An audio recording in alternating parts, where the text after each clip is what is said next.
Não haveria psicanálise se Freud não tivesse inventado um tempo novo. Esse tempo ao qual Lacan se referiu várias vezes ao longo do ensino dele, inclusive no Seminário 6, do qual a gente estava falando nesse instante, na página 86 da versão brasileira, Lacan dá um exemplo do que seria esse tempo verbal que é difícil de localizar. O futuro anterior que tem como forma o terei sido. Então, o terei sido é o passado freudiano. Ou seja, é um passado que depende do futuro. Não é que você foi.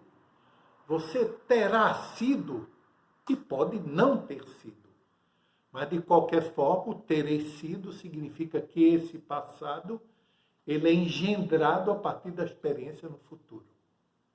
Então, me parece que isso tanto serve para a explicação do sonho, a partir de Freud, notadamente o capítulo 7, como serve também, né, por exemplo, isso é um exemplo que eu uso com muita frequência, que é muito simples, a partir no projeto, a teoria sobre o tempo duplo do trauma. Não é? O caso Emma. Todo mundo se lembra, o caso Emma, existe a recuperação da memória de uma experiência traumática a partir do relato de uma experiência que não tem grande coisa de traumática. Né? E a maravilha como Freud trata justamente essa regressão temporal é situando qual é o que é que condiciona, o mesmo que é que causa essa regressão temporal, que é o desejo do sujeito. Né? Quando ele diz que o sorriso do rapaz, do vendedor da segunda loja, interessou a Emma porque ela própria achou o rapaz interessante, isso dá vez a grande pergunta da primeira cena, entre ela e o velho da loja de doces, é saber onde é que está o desejo de Emma. É nesse sentido que a regressão se torna clara, como necessitando de uma representação significante. Freud resolve isso no capítulo 7, quando ele diz que a excitação e o primeiro traço mnemônico estão no mesmo tempo. Eles são, a expressão que ele usa, eles são simultâneos. Isso quer dizer que não há nenhum momento que seja somente memória ou somente excitação como um fenômeno bruto.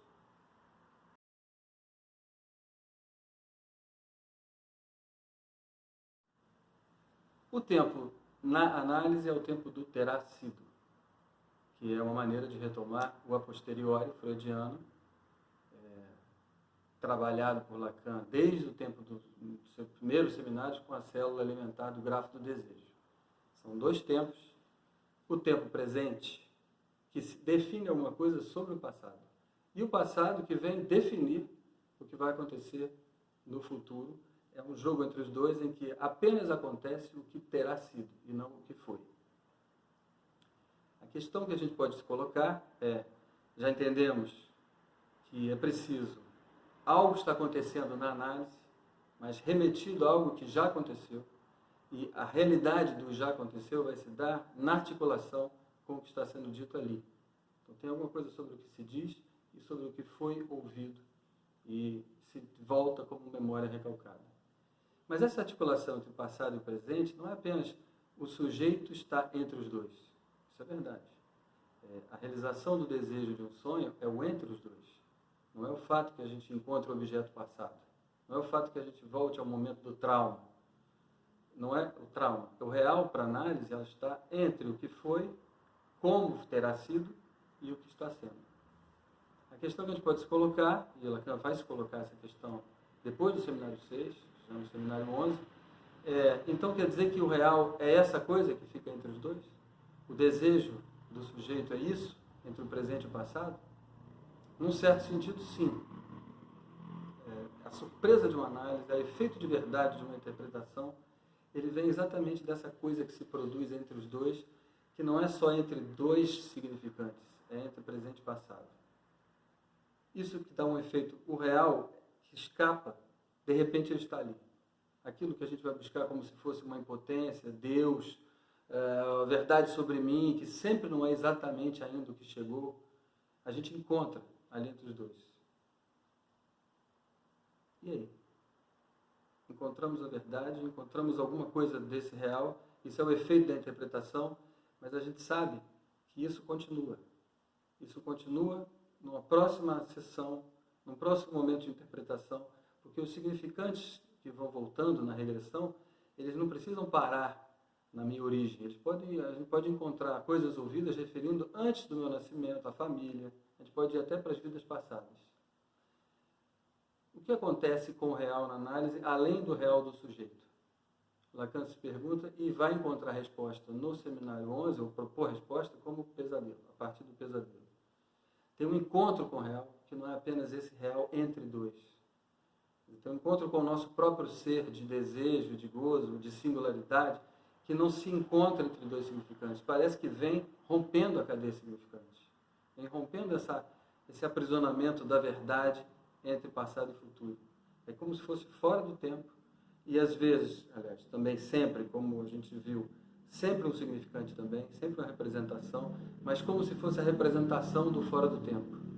Essa representação que faz a gente acordar mesmo. Tem um ponto do sonho em que você não pode mais sonhar, porque senão você vai sair da possibilidade da narrativa onde você mesmo se institui como sujeito. Essa apresentação daquilo que seria o fora da narrativa leva ao despertar. É possível viver com esse real fora de tudo? Não. Por isso que a gente acorda, segundo Lacan, para poder dormir. Dormir no sentido em que a vida é um lugar de adormecimento, porque é um lugar onde o real vai se apresentar sempre assim, dentro da história, dentro da realidade, não vai se apresentar como absoluta irrupção, fora de tudo. Quando isso acontece, a gente precisa de injeção de narrativa para poder trazer para o sentido esse real e voltar a dormir. Aí aparece essa dificuldade entre a vida é um sonho ou a vida não é um sonho. Vamos trabalhar isso para frente, mas a gente já podia talvez deixar isso marcado.